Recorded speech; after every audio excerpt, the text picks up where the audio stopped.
of rainfall portions of Virginia, including the counties, cities of Winchester, Rappahannock, and Warren, as well as the panhandle of West Virginia, including the following counties there: Berkeley and Jefferson.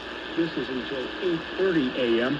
We are looking at flooding of rivers, creeks, streams, and other low-lying and flood-prone locations. It is imminent or occurring in many areas of slow or standing water there.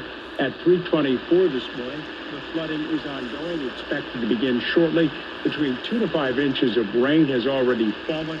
Additional rainfall amounts of 1 to 2 inches are possible in some of the areas, including Winchester, Charlestown, Ranstown, Round Hill, Delaplane, Carneysville, Middletown, Shenandoah Junction, Front Royal, Berryville, Stevens City, Bluemont, Linden, Marshall, Chester.